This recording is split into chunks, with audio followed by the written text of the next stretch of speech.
À l'âtre de sa tente, il leva les yeux et vit trois hommes.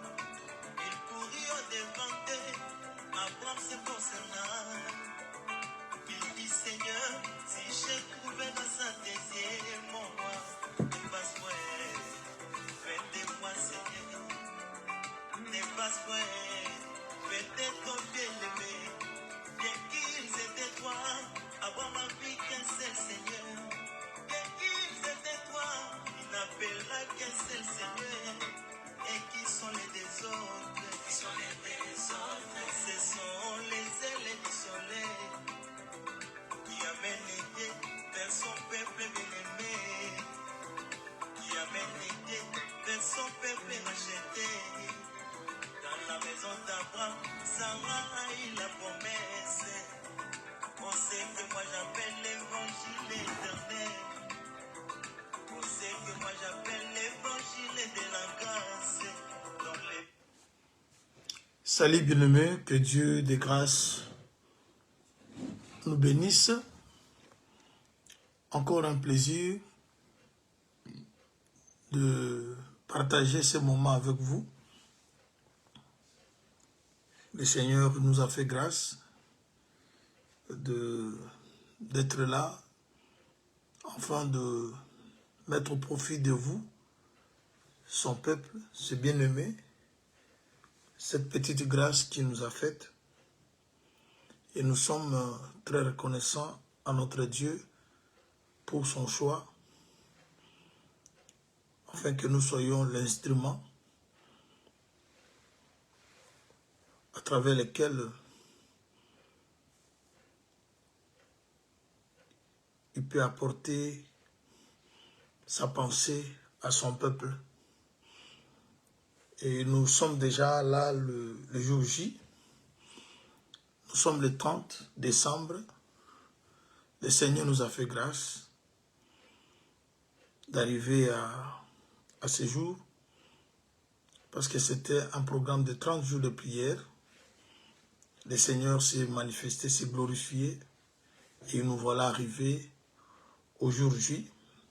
Je crois qu'il nous reste quelques 2 séances pour que nous arrivions au terme de ce programme, comme c'est prévu.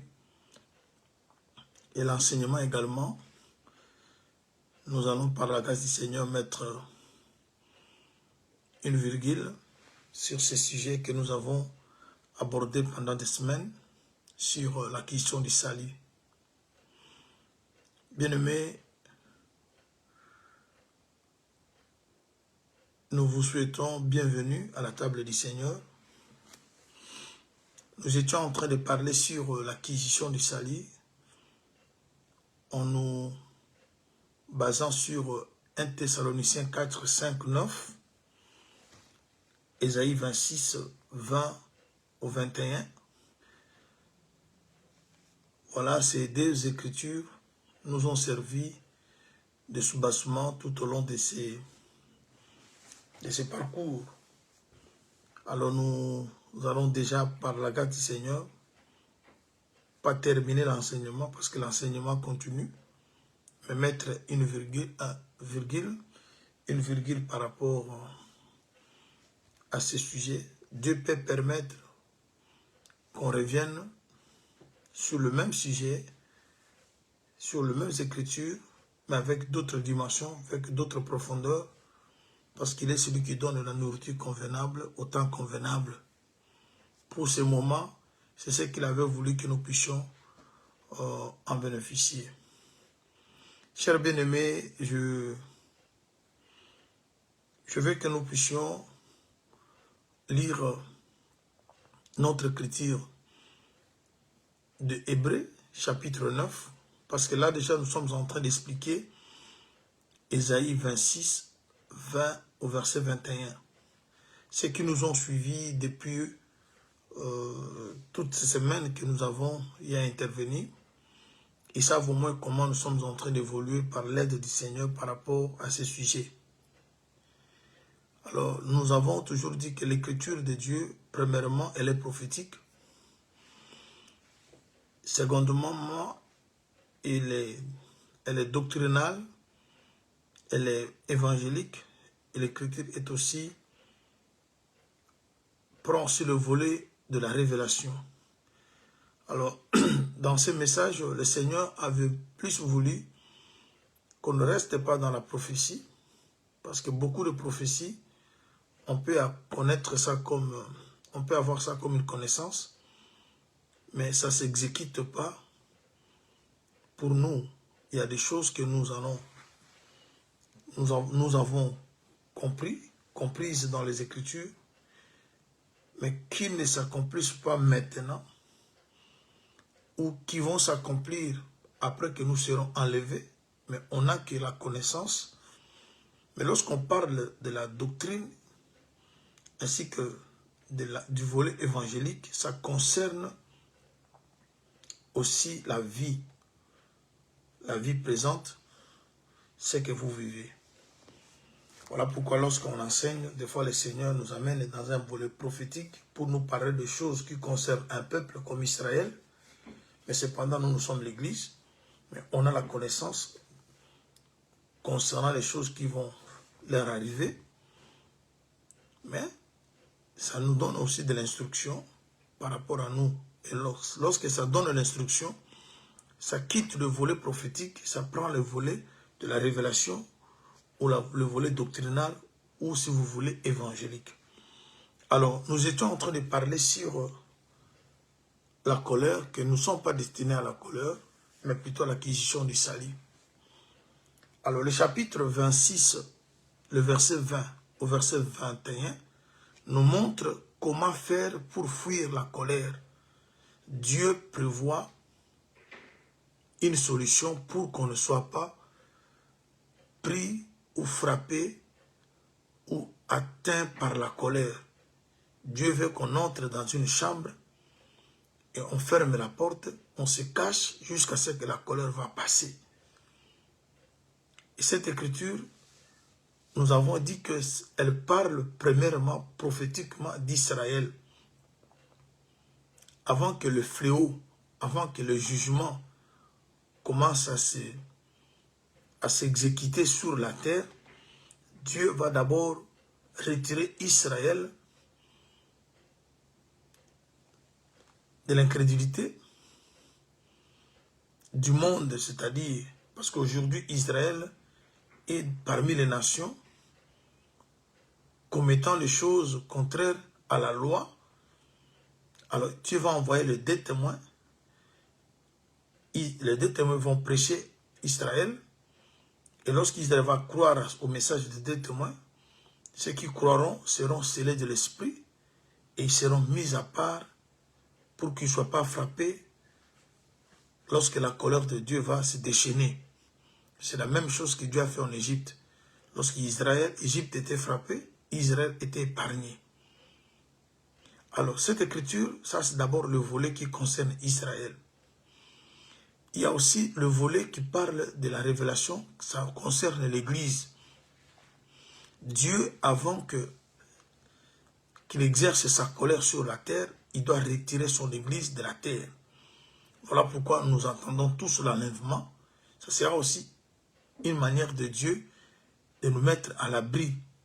Il nous prend, on va être au ciel jusqu'à ce que la colère de Dieu passera. Et on reviendra pour passer le règne millénaire sur la terre. Ça, c'est le volet de la révélation qui parle de l'Église. Mais il y a maintenant le volet doctrinal ou évangélique. C'est-à-dire, pour que tu sois épargné de la colère de Dieu. La colère de Dieu peut se manifester par la sécheresse, par la pauvreté, la maladie. Alors, il faut que tu te gardes, tu puisses te protéger. La chambre, c'est être en Christ. Être en Christ, c'est vivre la parole. Lorsque vous vivez la parole, vous êtes épargné de la colère. Voilà pourquoi, lorsque les gens sont venus se faire baptiser auprès de Jean-Baptiste, il était un évangéliste. Il dit, qui vous a appris à fuir la colère à venir? mais produisez donc le fruit d'une de la repentance. C'est-à-dire, quand on vit la repentance, on sera à l'abri. Lorsqu'on vit la repentance, on produit le fruit d'une de la repentance, ça éloigne la colère de Dieu sur nous. Ça éloigne les échecs. Parce que le diable profite de nos faiblesses.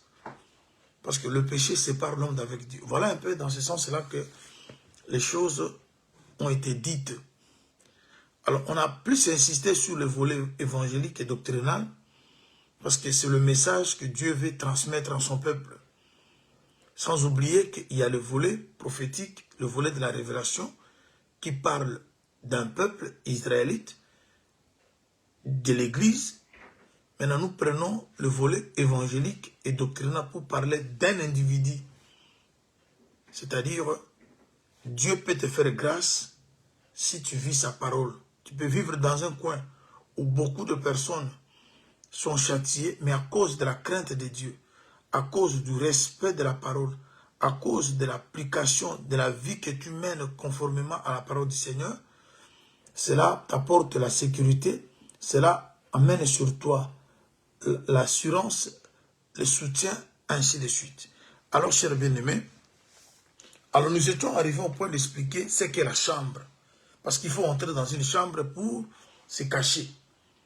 Et là que nous avons compris que la chambre n'est que le cieux, ou le royaume des cieux. Voilà pourquoi il a été dit, cherchez premièrement le royaume et la justice de Dieu, et toutes les choses vous seront données par-dessus.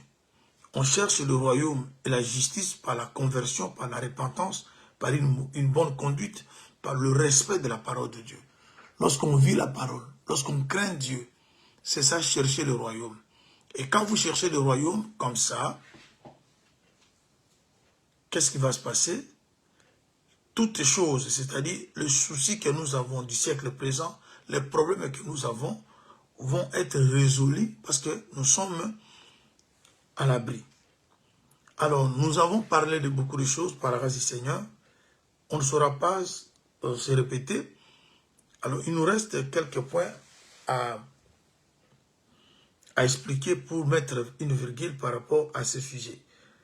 Alors, nous étions arrivés au point où le frère Paul explique aux ressuscités, si réellement vous êtes ressuscités, cherchez les choses d'en haut. Ce qui veut dire que le vrai ressuscité sont ceux qui cherchent les choses d'en haut. Et nous avons maintenant compris, les choses d'en haut, ça parle de tous ceux qui font partie du royaume des cieux. Parce qu'on a compris que le royaume des cieux, c'est un royaume qui est donné aux bien-aimés de l'Éternel. Alors, le cieux, lorsqu'on parle des cieux, nous voyons 3 niveaux. Premier ciel, deuxième ciel et troisième ciel. Et l'ensemble de ces 3 cieux-là, ça donne le royaume des cieux. Alors maintenant, pour entrer dans la chambre, pour se cacher, il faut que la chambre soit ouverte. Il faut ouvrir la porte. Et on dit, lorsque tu entres, ferme la porte. Ouvrir et fermer, ça demande la clé. C'est là que nous sommes partis chercher où est la clé, comment trouver la clé, qui a la clé. Les Écritures ont répondu à cette question. La clé, c'est Jésus qui l'a. Par rapport au livre d'Apocalypse chapitre 3, verset 7, par rapport au livre de Ésaïe, chapitre 22, le verset 20 au verset 22. On a compris que Jésus, c'est lui qui a la clé. Maintenant, il vient, il promet la clé à Pierre. Qui est Pierre? Pierre, c'est toute personne qui est née de nouveau, qui devient comme Christ. Parce que lorsque Pierre est venu vers Jésus, il s'appelait Simon. Là, je suis dans Jean chapitre 1. Et c'est là que Jésus va lui promettre qu'il sera appelé Pierre. Pierre, son nom était Simon, il était un pécheur.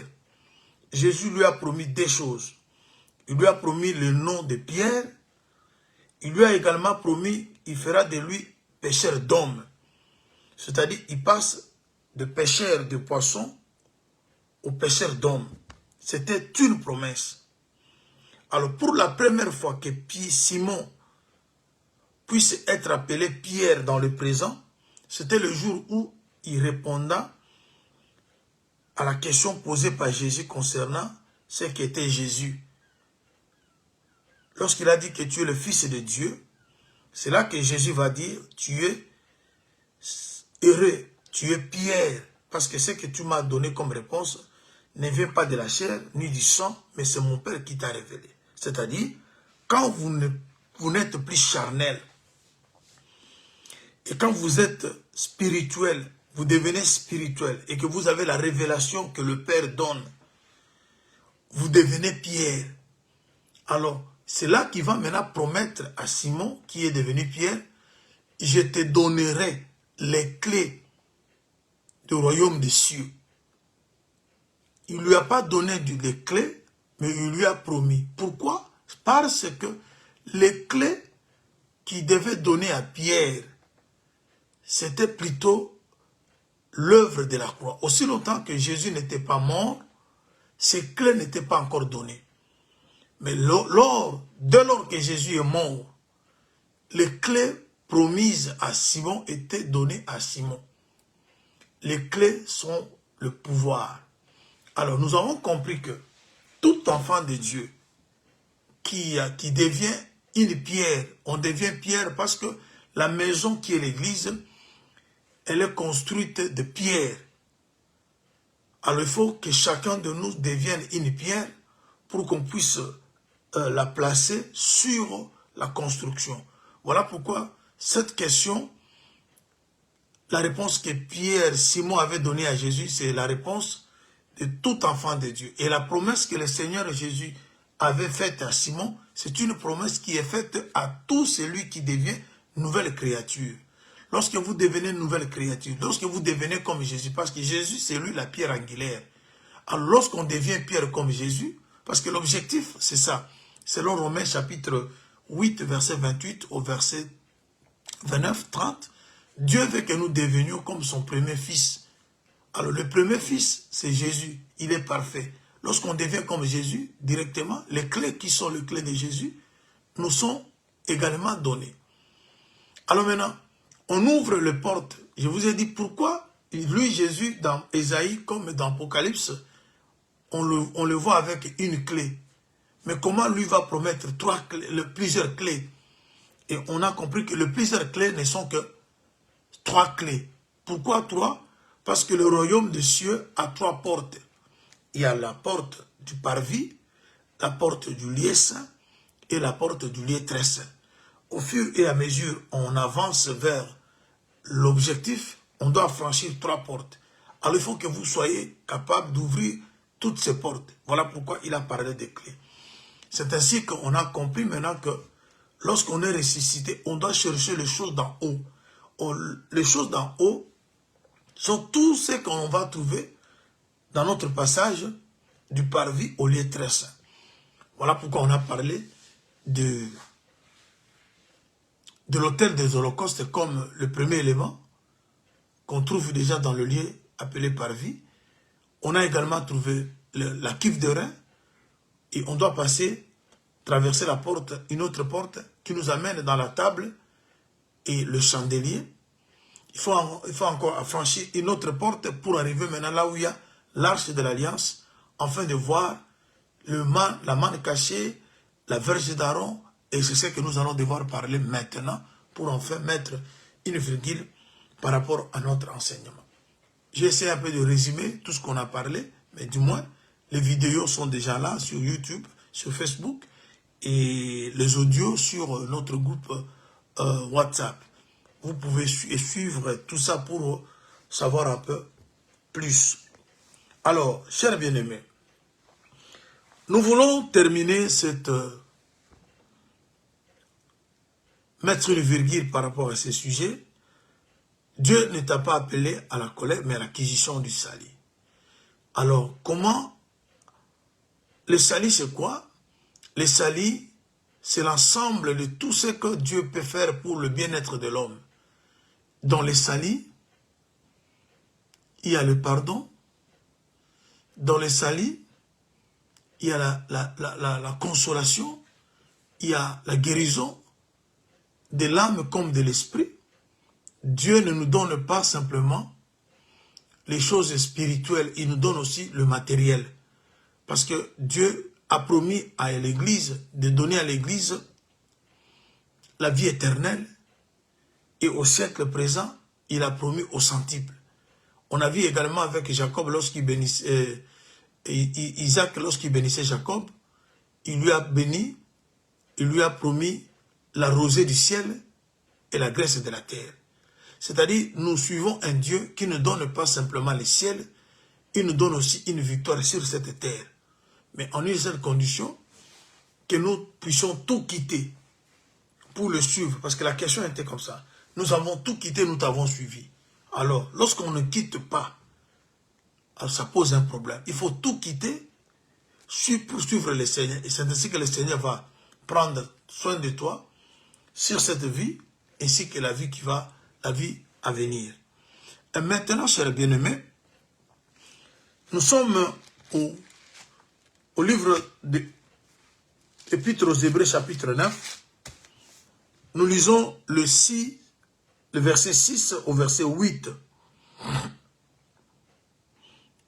Or, ces choses étant ainsi disposées, les sacrificateurs qui font le service entrent en tout temps dans la première partie du tabernacle. Mais la seconde, le souverain sacrificateur seul entre une fois par an, non sans y porter du sang, qu'il offre pour lui-même et pour le péché du peuple. Le Saint-Esprit montrait par là que le chemin du lieu très saint n'était pas encore ouvert tant que le premier tabernacle subsistait. La porte du lieu très saint restait fermée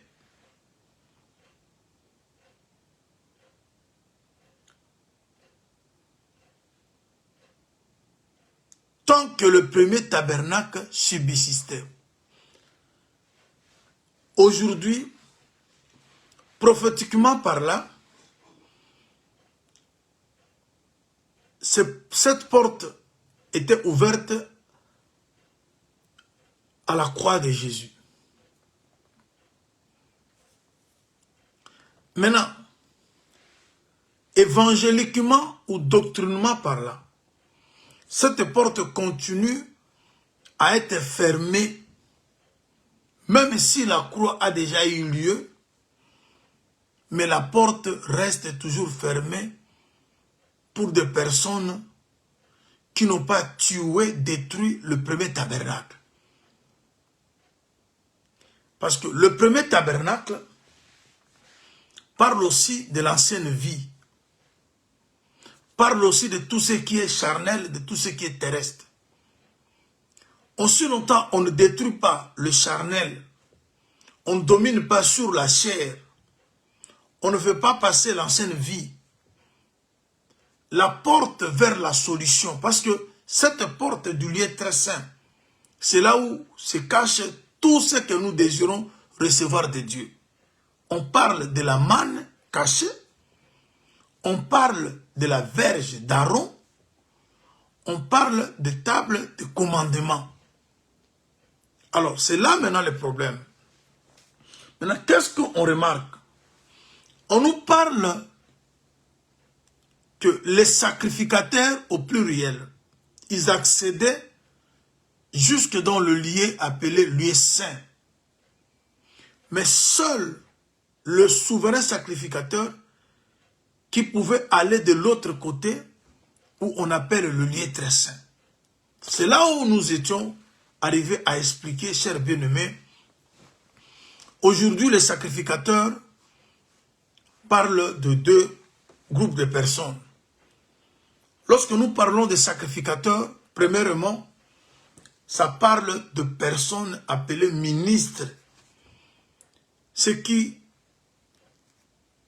partagent l'agneau, ceux qui tuent l'animal. Parce que ce sont des sacrificateurs qui tuait l'animal, qui savait découper l'animal. Et l'animal qu'on tue, c'est le corps de Jésus, c'est les Écritures. Quand nous enseignons comme j'enseigne là, je suis en train de découper l'animal. Je fais une œuvre du sacrificateur. Maintenant, le sacrificateur parle aussi de tout enfant de Dieu qui a l'accès au pain. Alors, tout sacrificateur, tout enfant de Dieu est sacrificateur par rapport au livre d'Apocalypse chapitre 1er, le verset 6. Là, vous n'êtes pas sacrificateur pour découper le pain, et plutôt l'agneau, mais vous êtes sacrificateur parce que vous pouvez parler à Dieu, vous pouvez manger le pain qui sont dans le tabernacle qu'on appelle le pain consacré, qui n'est pas donné à tout le monde. Cet évangile que vous écoutez, c'est un pain que le monde ne mange pas, mais vous avez trouvé grâce. Alors, tous les enfants de Dieu, partant de cette écriture d'Apocalypse 1er, verset 6, sont aussi sacrificateurs. Alors, étant sacrificateur et ministre et enfant de Dieu, comme je viens d'expliquer par rapport à cette écriture, nous accédons au parvis ainsi qu'au lieu saint. Mais le sacrificateur avait un qui était supérieur à eux tous. On l'appelait souverain sacrificateur. C'est lui seul qui dépassait, qui traversait le voile pour aller dans le lieu appelé très saint. Alors les autres s'arrêtaient au niveau du lieu saint. Ils pouvaient, parce que vous ne pouvez pas arriver au lieu saint si vous n'avez pas affranchi le lieu appelé parvis. Maintenant, le problème c'est quoi? Ce que nous cherchons, ce que nous voulons de Dieu, se cache dans le lieu appelé très saint. Si vous n'arrivez pas dans le lieu très saint, vous n'aurez pas, c'est-à-dire vous n'avez pas croisé Dieu. Alors, mais pour arriver, tout le monde n'entre pas, il n'y a qu'une seule personne. Voilà pourquoi ce souverain sacrificateur, il était l'image du souverain qui est le Seigneur Jésus-Christ. Alors, c'est-à-dire tout celui qui veut aller de l'autre côté, il doit être dans le corps de Jésus ou devenir comme le Seigneur. C'est là maintenant notre objectif. Si on ne devient pas comme Jésus, on ne traverse pas le rideau. On reste toujours sacrificateur, on reste toujours ce qu'on a toujours dit, mais sans palper la puissance de Dieu, sans plus savoir le résultat de nos problèmes, parce que nous n'arrivons pas, nous ne sommes pas arrivés à l'objectif. Alors, parlant maintenant des sacrificateurs,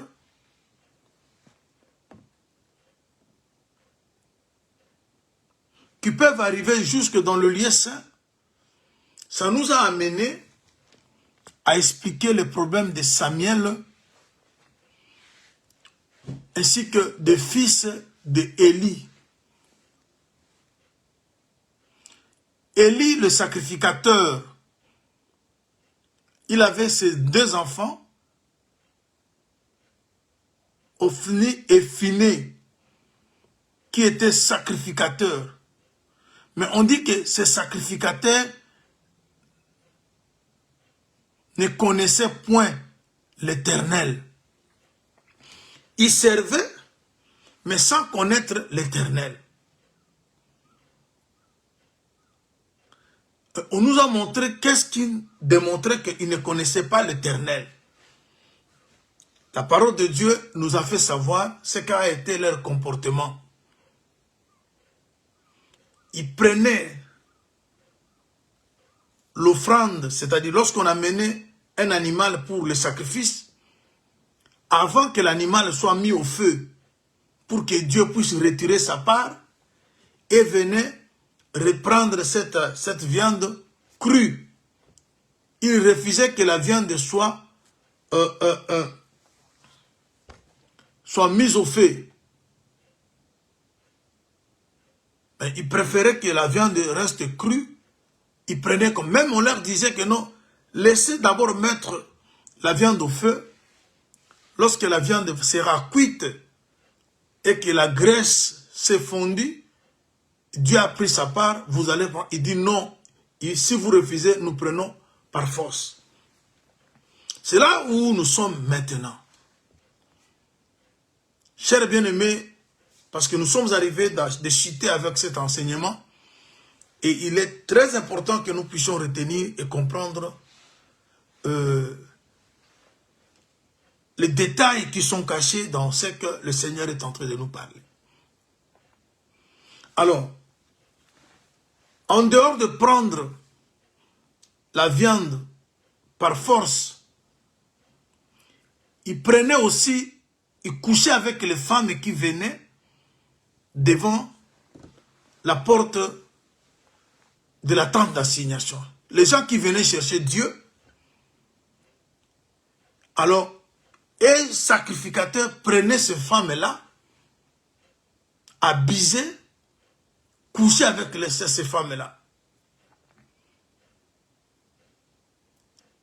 Et on a trouvé dans ces sacrificateurs trois choses. On a trouvé l'orgueil, on a trouvé la vie de fornication et on a trouvé la cupidité. Il se servait d'une fourchette à 3 dents.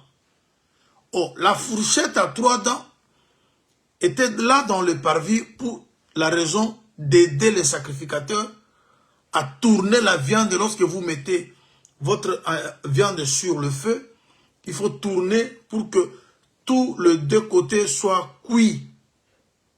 Alors, maintenant, lorsque elle se servait de cette fourchette, c'était pour retirer la viande du pot, de la marmite, ainsi de suite, pour leur propre intérêt. Et on a aussi expliqué, il y a des gens qui viennent à l'église pour les salir, mais arrivés à l'église, les hommes de Dieu, soi-disant, ils les détournent de la bonne voie. Au lieu que vous restez sur l'autel afin d'être cuit, ils vous retirent tout en étant cru. Il y a des gens qui sont venus, mais ils n'ont pas été cuits pour qu'ils deviennent un sacrifice vivant, sain, agréable, comme la Bible nous recommande dans le Romains 12. Mais ils deviennent des fans club de pasteurs. Ils deviennent des gens qui sont en connivence avec les hommes de Dieu pour tout ce que les hommes de Dieu commettent comme des bêtises. C'est ce que le Seigneur a parlé dans Matthieu 23, au verset 15. Vous partez ça et là, chercher des disciples quand ils viennent, et ces disciples, vous les faites devenir de plus mauvais, plus que vous-même. Alors, il y a des gens, lorsqu'ils étaient encore, ils n'étaient pas dans les choses de Dieu, ils avaient une conduite qui était louable dans la société. Mais depuis qu'ils ont commencé à prier, ils ont été devenus mauvais parce qu'ils se sont retrouvés avec des personnes mauvaises dans les choses de Dieu, soi-disant. Alors, la différence, c'est quoi? Tout ce que je suis en train de dire ici, on avait déjà lu, mais j'aimerais que vous compreniez parce qu'on va aborder un point très capital. Le point, c'est celui de passer de cette pièce appelée lieu saint au lieu très saint et toucher les choses qui sont dans le lieu très saint. Mais il y avait un jeune homme qui n'était pas le fils d'Élie. Il était un enfant, je prends 1 Samuel. Je suis au chapitre 1. Samuel chapitre 1. 1 Samuel chapitre 1.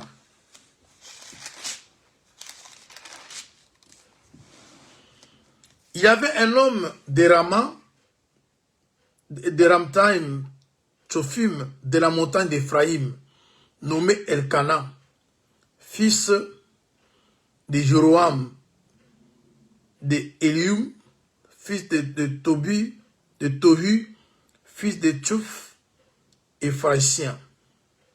Il avait 2 femmes. Ici, on parle de la famille de Samuel. Samuel, à la base, il vient de la tribu d'Éphraïm. Qui est Éphraïm? Éphraïm, c'est un des enfants de Joseph. Joseph a eu 2 enfants avec qui ont été joints aux 12 tribus avant l'arrivée de ses frères et son père en Égypte. C'était Manassé et Éphraïm. Alors, lorsqu'on parle d'Elkana, qui est le papa de Samuel, c'était quelqu'un de la tribu d'Éphraïm, un Éphraïsien. On parlait d'Éphraïm, c'est parler directement de Joseph, retenez-moi. Parler d'Éphraïm, c'est parler de Joseph. Alors, cet enfant, il a été prêté à Dieu selon la prière que sa maman avait faite lorsqu'elle cherchait comment avoir un enfant parce qu'elle ne mettait pas au monde. Cet enfant grandissait à côté du sacrificateur Élie. Alors Élie avait ses propres enfants biologiques qui étaient sacrificateurs. Phiné et son frère. Et ce sont ces enfants-là qui ont devenu rebelles d'après ce que nous venons de dire. Alors, on dit que ces enfants-là ne connaissaient point Dieu. J'avais expliqué, quand on dit à quelqu'un qui ne connaît point, on le place au passé, au présent ainsi qu'à l'avenir. Mais pour Samuel, on dit que la parole de Dieu ne lui avait pas été encore révélée. C'est-à-dire Samuel était en train de grandir. Il est certes qu'il avait aussi d'insuffisance, mais il montait vers l'excellence. Il avait une base et il croissait parce que dans la vie chrétienne, on doit croître. On commence un petit enfant, on grandit, on devient jeune gens et on finit par être père. Alors vous allez remarquer. Alors Samuel, lorsqu'il était dans cette... à côté de Samuel, d'Élie, je prends encore une autre écriture parce que c'est autour de ça que nous allons devoir expliquer quelque chose avant qu'on puisse se quitter.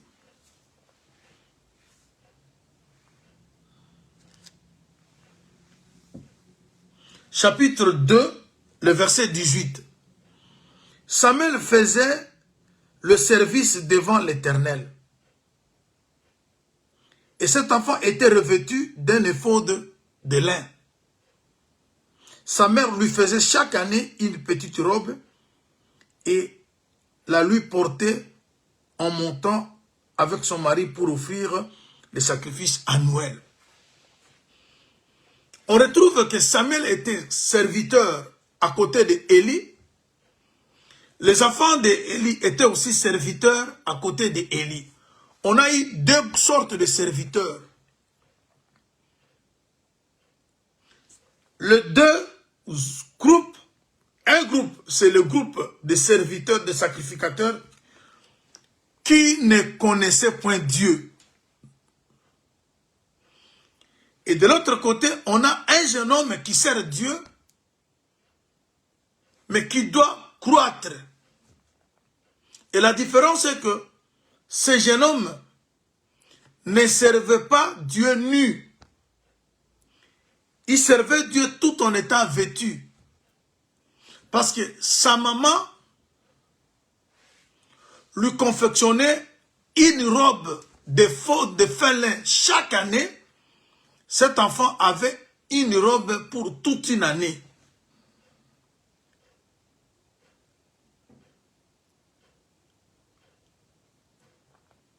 Or, vous savez que avoir l'habit lorsqu'on sert Dieu, c'est avoir un bon comportement. Voilà pourquoi il nous est demandé d'être vêtus et non nus si nous voulons aller au ciel. Alors, les autres là servaient Dieu nu. Être nus, c'est-à-dire ils n'avaient pas en eux la vie nouvelle. Pourquoi? Parce que Romain nous a parlé dans Romains chapitre 13. Si vous lisez du 11e verset au 14e verset, lorsque vous arrivez au verset 14, on nous conseille de revêtir Christ. Permettez que je vous lise cette écriture.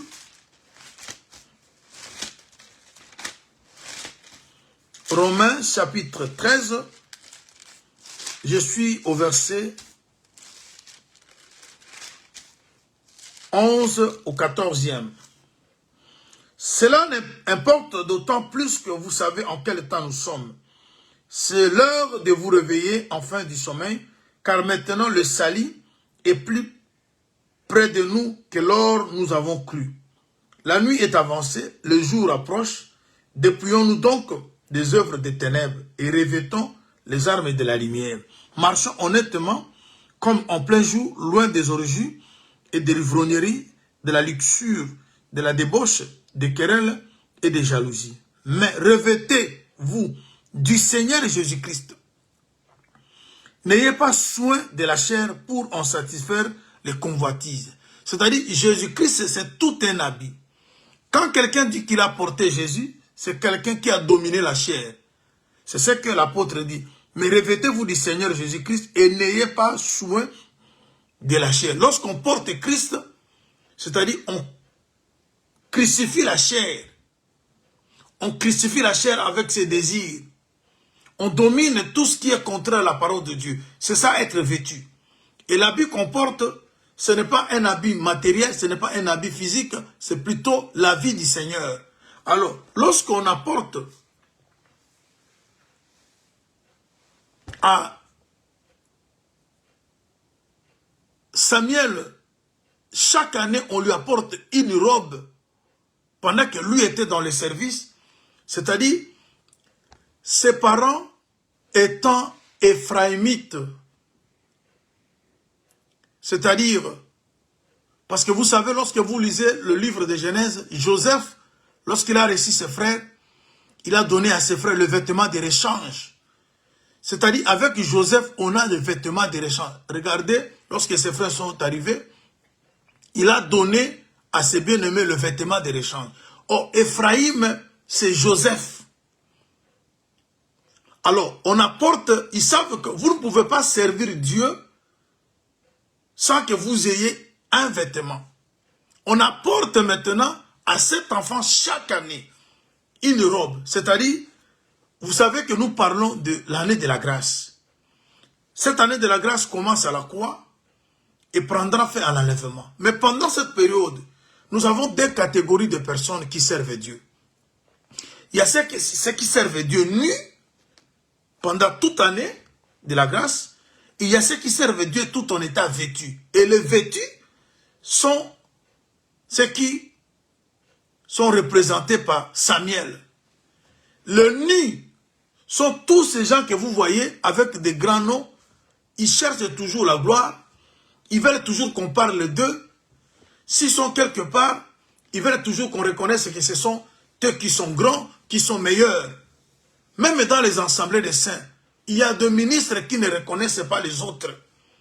Ils veulent toujours qu'ils soient reconnus de grands. Bien aimés, mais quand vous regardez leur vie, vous trouvez que ces personnes, bien qu'ils ont le nom comme ils en veulent, mais ils sont nus, ils n'ont rien de Christ en eux. Parce qu'ils ont la chair qui agit. Leurs émotions, leurs comportements, leurs attitudes, leurs débats, même lorsqu'ils débattent sur la parole de Dieu, vous sentez qu'il y a la chair. Même lorsqu'ils enseignent la parole de Dieu, vous sentez qu'il y a de l'orgueil.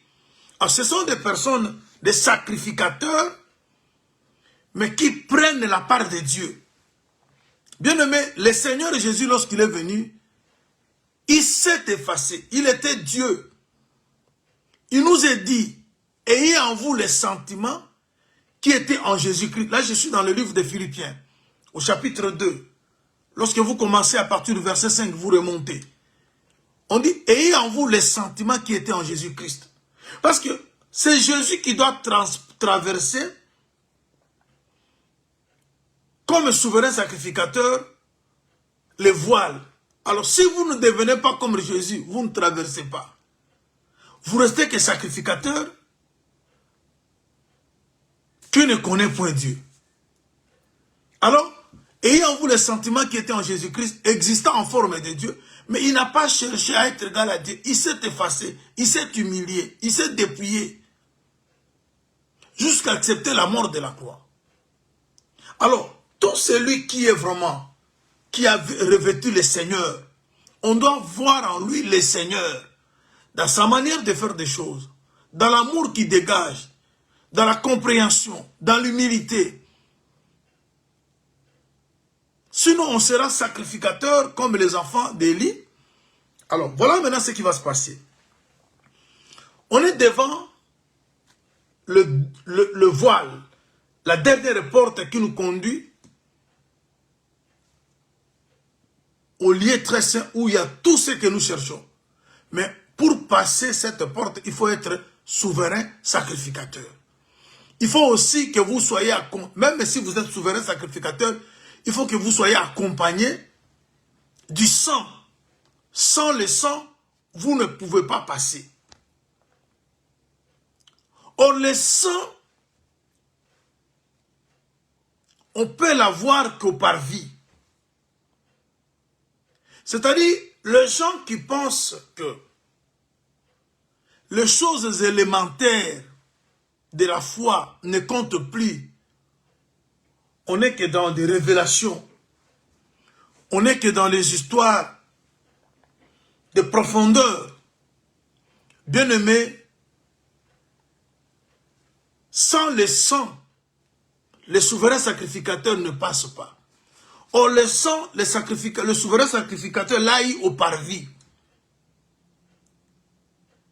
Ce qui veut dire que la vie du parvis, là où on apprend la crainte de Dieu, là où on apprend comment fuir le péché, là où on apprend comment confesser le péché, là où on apprend comment aimer, comment se sacrifier, ce sont les œuvres du parvis. Ça doit accompagner le ministère jusqu'à l'enlèvement.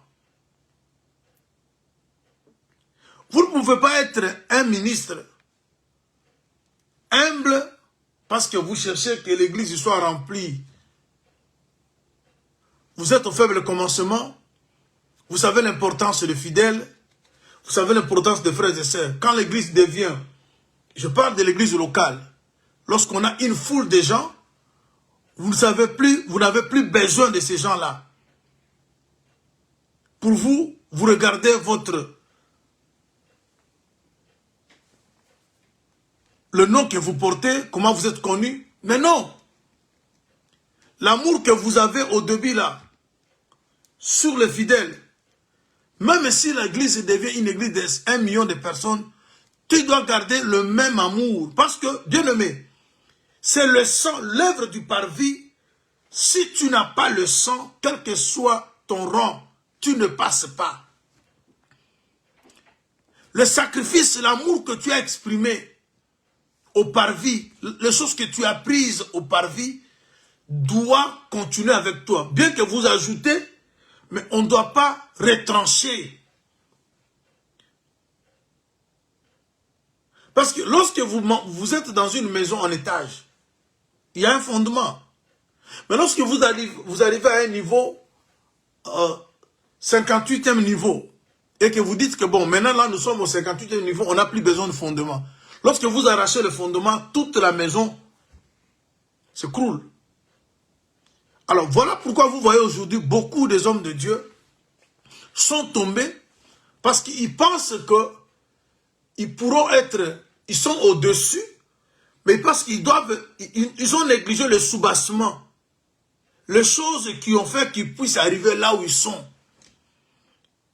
Le premier amour, la prière qu'on faisait, la manière dont on cherchait Dieu, la façon dont on avait de chercher Dieu, la lecture qu'on faisait. Maintenant, on a des relations, on ne compte plus sur Dieu qui t'a fait monter. On commence à compter sur des relations. Je suis connu par le gouvernement. Aujourd'hui, les hommes de Dieu s'empoignardent parce qu'ils veulent avoir des relations avec le dignitaire. Vous savez, qui a construit des hôtels pour Balaam, pour que Balaam maudisse Israël? C'était un roi, Balak. Et aujourd'hui, les hommes de Dieu, ils veulent nous montrer qu'ils sont connus de Dieu parce qu'ils ont des relations avec les dignitaires de ce monde. Un homme de Dieu, son souci, c'est avoir une relation parfaite avec le Seigneur. Parce que tous ces hommes-là, le gouverneur, le président, le roi, passeront. Mais quand vous avez une relation intacte avec Dieu, Dieu ne meurt jamais, Dieu ne passe jamais. Il sera toujours à tes côtés. Mais les hommes de Dieu aujourd'hui, ils se disent grands parce qu'ils se connaissent avec le président, ils se connaissent avec le gouverneur, ils se connaissent et ils pensent que c'est ça la grandeur. Alors, ils ont oublié que c'est Dieu qui veut que vous soyez. Parce que pour que Paul soit devant le roi, il a d'abord croisé Dieu. C'est Dieu qui va t'amener devant tout ce monde-là. Alors, si vous négligez Dieu qui est votre soubassement, alors vous vous perdez. Et c'est ce que nous voyons aujourd'hui. L'homme de Dieu aujourd'hui, parce que il a des comptes à banque, il sait s'acheter une voiture, il sait se taper une nouvelle maison, il n'a plus besoin de fidèles. Il dit, si vous partez, vous partez. Mais au début, il cherchait ces fidèles-là. Parce que c'est la mission qui lui a été donnée. Mais maintenant que on n'a plus la vision du commencement, la vision maintenant c'est l'argent. La vision c'est maintenant, il faut que j'achète, je vois, on commence même à montrer le numéro 1 des serviteurs, soit européens ou de pasteurs africains, qui a de... Mais on commence même à comparer les hommes de Dieu par les jets, par les immeubles, par l'argent. Même ceux qui s'habillent plus bien que les autres. Est-ce que c'est à cela que nous sommes appelés? Alors là, je suis en train de décortiquer cette histoire pour que vous voyez que Samuel, lui, se couvrait d'une robe toute une année. C'est chaque année. Et vous savez que cette robe, on lui a mené à l'occasion d'une offrande. Chaque année que ses parents venaient pour le sacrifice annuel, il amenait cette tenue. C'est-à-dire, en autres termes, la robe est liée à l'animal qu'on tuait chaque année. Parce que pour que vous ayez la peau de l'animal, il faut que l'animal soit tué. Et l'animal est tué pour que sa peau devienne un vêtement. Toute une année, c'est Jésus-Christ. Il a été sacrifié pour que sa peau soit maintenant la tenue que nous devons porter toute l'année de grâce. Et maintenant, ceux qui portent cette tenue toute l'année de grâce, ils sont du côté du bon sacrificateur, qui ne servent pas Dieu selon leurs émotions, qui ne prennent pas la place de Dieu comme les enfants d'Élie. il y a beaucoup de serviteurs. Et pour votre information, l'Antichrist sortira parmi ceux qui se disent serviteurs de Dieu. L'Antichrist ne viendra pas ailleurs, il sortira. L'apôtre Paul dit qu'ils étaient parmi nous, mais ils n'étaient pas les nôtres. Si c'était les nôtres, il allait demeurer. Demeurer quoi? Demeurer dans la parole. Il y a ceux qui ont bien commencé, mais ils n'ont pas demeuré. Parce qu'on doit demeurer.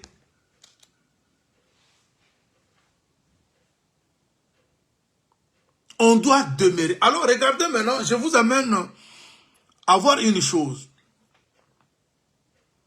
Vous savez ce qui va se passer?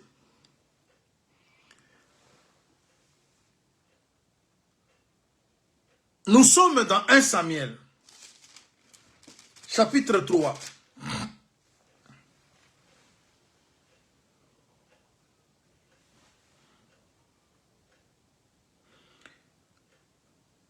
Lorsque vous lisez à partir du premier verset, il va maintenant se passer une chose. Dieu déjà au chapitre 2, il était très en colère.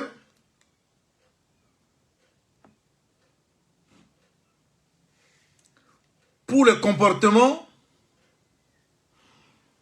des fils d'Élie. Dieu a pris la décision de renverser cette classe. Qu'est-ce que Dieu va faire? Dieu va commencer maintenant à appeler Samuel. Samuel qui était déjà au service à côté du sacrificateur. Dieu l'appelle, on dit que Samuel était couché dans le temple où il y avait l'arche de Dieu. Je vous ai parlé hier. La maison de Dieu qui a 3 niveaux, comme je vous ai expliqué. Il y a le parvis, il y a le lieu saint et le lieu très saint. Le seul endroit où la voix de Dieu peut sortir, c'est dans le parvis.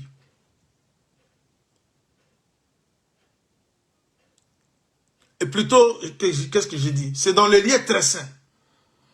C'est dans le lieu très saint, sur le propitiatoire, que la voix de Dieu sort. Parce qu'au parvis, l'agneau est muet.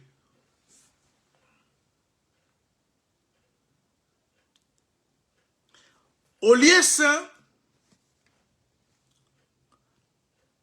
la parole est un symbole. Mais la voix sort du lieu très saint.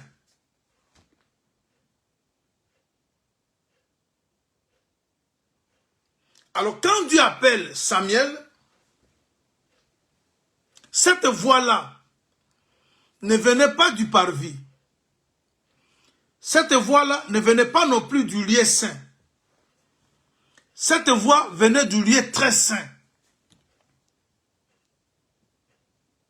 Mais Samuel n'avait pas compris. Il n'avait pas su que la voix qu'il appelait venait du lieu très saint. Et on l'appelait de son nom. C'est-à-dire, le nom de Samuel était déjà devant Dieu. Pour que Dieu t'appelle par ton nom, c'est-à-dire tu es quelqu'un qui est connu par Dieu. Voilà pourquoi il est écrit dans le livre de Romains, c'est que Dieu a connu d'avance. Il les a prédestinés à être semblables à l'image de son fils premier-né. Ce qu'il a prédestiné, Dieu les appelle. C'est-à-dire, vous pouvez être appelé si et seulement si vous êtes connu. Le nom de Samuel était déjà arrivé dans le lieu très saint. Et Dieu l'appelle à partir du lieu très saint. Vous allez comprendre ça. Dieu appelle pour la première fois. Samuel va chez Élie. Deuxième fois, Samuel va chez Élie. Troisième fois, Samuel va chez Élie. Élie va comprendre que non, ça c'est Dieu qui appelle cet homme. Alors, si on t'appelle pour une autre fois, voilà comment tu vas répondre. Dieu va appeler pour la 4e fois. Et l'échange qui a eu lieu entre Samuel et l'Éternel, j'aimerais que vous lisiez avec moi pour que vous compreniez que Dieu maintenant, parce que le sacrificateur, il n'est pas plus que les prophètes. Élie était sacrificateur, mais Samuel, on va l'établir prophète. Oh, le prophète, c'est lui qui voit la face de Dieu. J'aimerais qu'on lise avec moi. Je vous épargne d'une longue lecture. On est dans 1 Samuel chapitre 3. À la maison, lisez à partir du premier verset et jusqu'au verset 10. Alors moi, je lis le verset 11.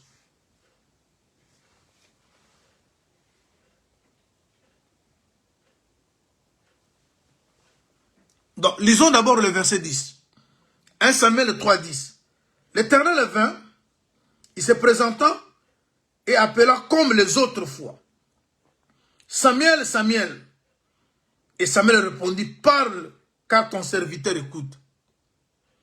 Alors l'Éternel dit à Samuel, voici, je vais faire en Israël une chose qui étourdira les oreilles de quiconque l'entendra. En ce jour, j'accomplirai sur Élie tout ce que j'ai prononcé contre sa maison, et je commencerai et j'achèverai. Je lui ai déclaré que je vais punir sa maison à perpétuité, à cause du crime dont il a connaissance, par lesquels ses fils se sont rendus méprisables, sans qu'il les ait réprimés. C'est pourquoi je jure à la maison d'Élie que jamais le crime de la maison d'Élie ne sera expié, ni par des sacrifices, ni par des offrandes. Samuel resta couché jusqu'au matin, puis il ouvrit les portes de la maison, et l'Éternel, les portes de la maison de l'Éternel, Samuel craignait de raconter la vision à Élie. Mais Élie appela Samuel et dit, Samuel, mon fils. Il répondit, me voici.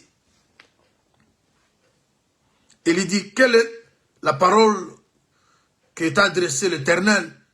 Ne me cache rien. Que Dieu te traite dans toute sa rigueur si tu me caches quelque chose de tout ce qu'il t'a dit. Samuel lui raconta tout sans rien lui cacher et il dit, c'est l'Éternel qui fasse ce qui lui semblera bon. Samuel grandissant, l'Éternel grandissait, l'Éternel était avec lui. Il ne laissa tomber à terre aucune de ses paroles. Tout Israël, depuis Adam jusqu'à Beersheba, reconnut que Samuel était établi prophète de l'Éternel. Vous savez, chers bien-aimés, on est ici devant un sacerdoce qui tombe. Parce que Élie et ses 2 enfants font déjà 3, qui parlent aussi de la loi psaume et les prophètes, et qui devaient tomber pour qu'une nouvelle alliance commence. Les 3 aussi parlent de la chair.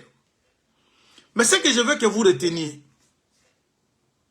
appeler Samuel 4 fois, nous voyons le chiffre 4. Et tout à l'heure, vous savez que dans notre enseignement, nous parlons de la terre qui devait être affranchie de l'eau, et cette terre devait être éclairée le 4e jour. Et nous parlons de la maison de David, parce que nous entrons dans la maison de David. David, c'est Judas, Judas, c'est le 4e. Et le chiffre 4, c'est le chiffre de la délivrance. Alors, qu'est-ce qu'on remarque ici? Vous allez remarquer que le matin, lorsque vous lisez le verset 15 du chapitre 3, c'est Samuel qui ouvre les portes au pluriel de la maison de Dieu. Après avoir échangé avec Dieu, après avoir écouté Dieu, après avoir été appelé 4 fois, après avoir entendu ce que Dieu, le matin, c'est lui qui avait les clés. Il a ouvert les portes de la maison. Les clés de la maison de Dieu n'étaient pas entre les mains des fils de Saoul, d'Élisée, plutôt d'Élie. N'étaient plus non plus entre les mains d'Élie, mais c'est Samuel qui a le clé de la maison pour ouvrir les portes. Et nous sommes en train de parler d'une porte qui doit être ouverte pour toi comme pour moi, pour que tu accèdes dans une chambre où tu vas te cacher. Mais celui qui va ouvrir la porte, celui qui a les clés, comme on avait annoncé à Pierre, doit être une personne vêtue. Et ces vêtements, c'est la vie du Seigneur. Quand vous avez la vie du Seigneur, le Seigneur vous donne les clés, le pouvoir. Alors maintenant, l'appel que Samuel reçoit, ce n'est pas un appel qui doit le ramener en arrière. Parce que lorsque Samuel retournait chez Élie, c'est retourné en arrière. Parce que Élie, déjà avec Élie, Samuel avec Élie, il a compris le secret du parvis. Avec Élie, Samuel a compris ce qu'est le lieu saint. Mais Élie n'a pas pu amener Samuel dans le lieu très saint. Alors la course avec Élie s'arrête au lieu saint. Mais il y a maintenant celui qui est plus qu'Élie, qui va l'amener dans le lieu très saint. Voilà pourquoi on l'appelle 4 fois. J'aimerais que vous voyez avec moi une écriture. Nous sommes dans Philippiens, au chapitre 3e. Parce que la marche que nous effectuons, on doit aller de progrès en progrès. On ne recule pas. Mon serviteur prospérera, montera, il s'élèvera plus haut. C'est-à-dire, déjà avec Élie, Samuel avait déjà appris ce qui est le lieu saint. Ce qui est le lieu, ce qui est le parvis d'abord et ce qui est le lieu saint. Mais ce qui était devant Samuel, c'était le lieu très saint. Mais qui peut l'introduire dans le lieu très saint? Si ce n'est que celui qui va l'établir prophète. Parce que le prophète, je veux d'abord que vous lisiez Philippiens au chapitre 3e. À partir du verset 6. Philippiens 3e, 6.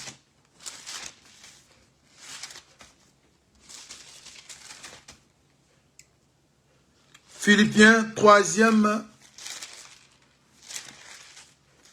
le verset 6e. Voilà. Je suis au livre, au épître aux Philippiens. Le verset 6, chapitre 3. Ça, c'est Paul qui parle. Quant aux zèles persécuteurs de l'Église, irréprochables à l'égard de la justice de la loi. Mais ces choses qui étaient pour moi des gains, je les ai regardées comme une perte à cause de Christ. Et même je regarde toutes ces choses comme une perte à cause de l'excellence de la connaissance de Jésus-Christ mon Seigneur, pour lequel je renonçais à tout. Je le regarde comme de la boue afin de gagner Christ et d'être trouvé en lui, non avec ma justice, celle qui vient de la loi, mais avec celle qui s'obtient par la foi en Christ, la justice qui vient de Dieu par la foi.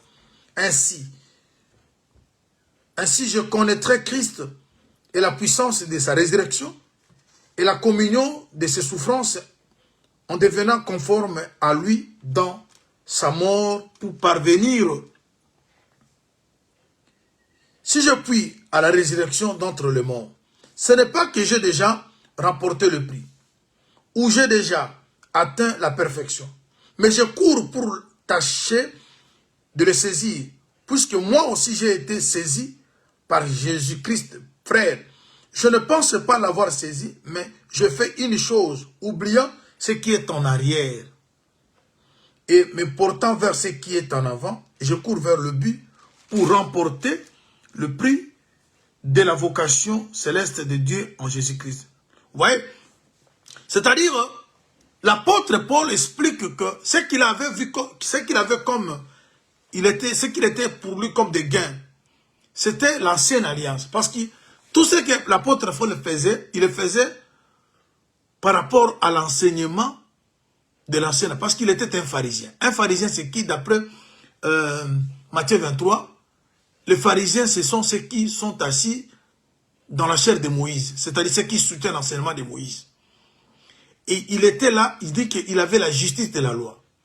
C'est-à-dire, l'apôtre Paul, étant pharisien, il appliquait la loi. Mais lorsqu'on applique la loi, on est toujours charnel. Alors maintenant, il faut maintenant qu'on puisse courir vers l'objectif.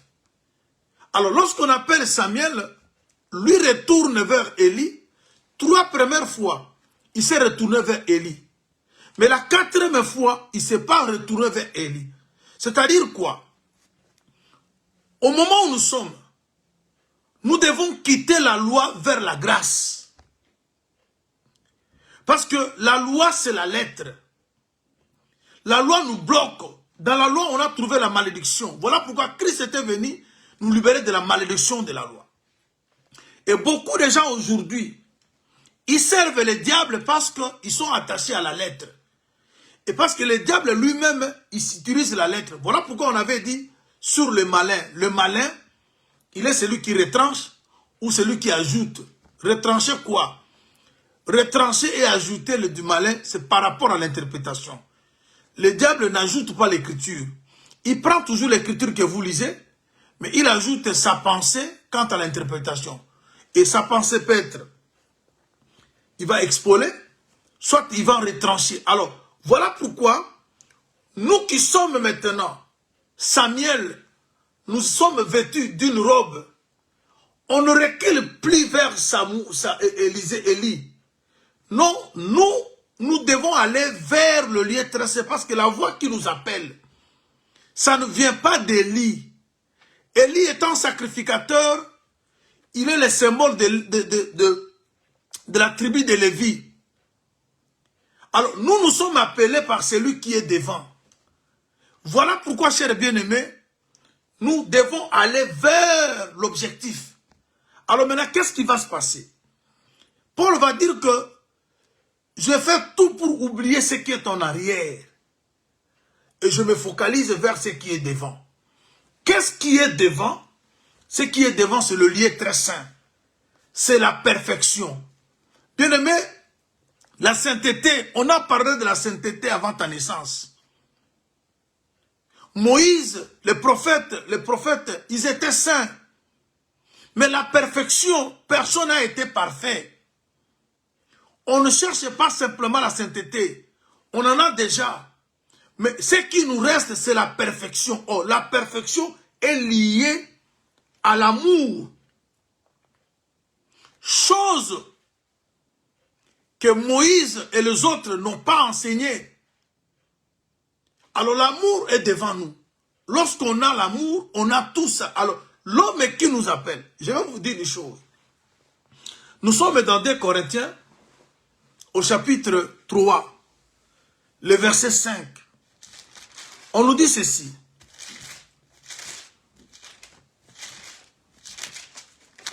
De Corinthiens chapitre 3, le verset 5. Nous dit ceci.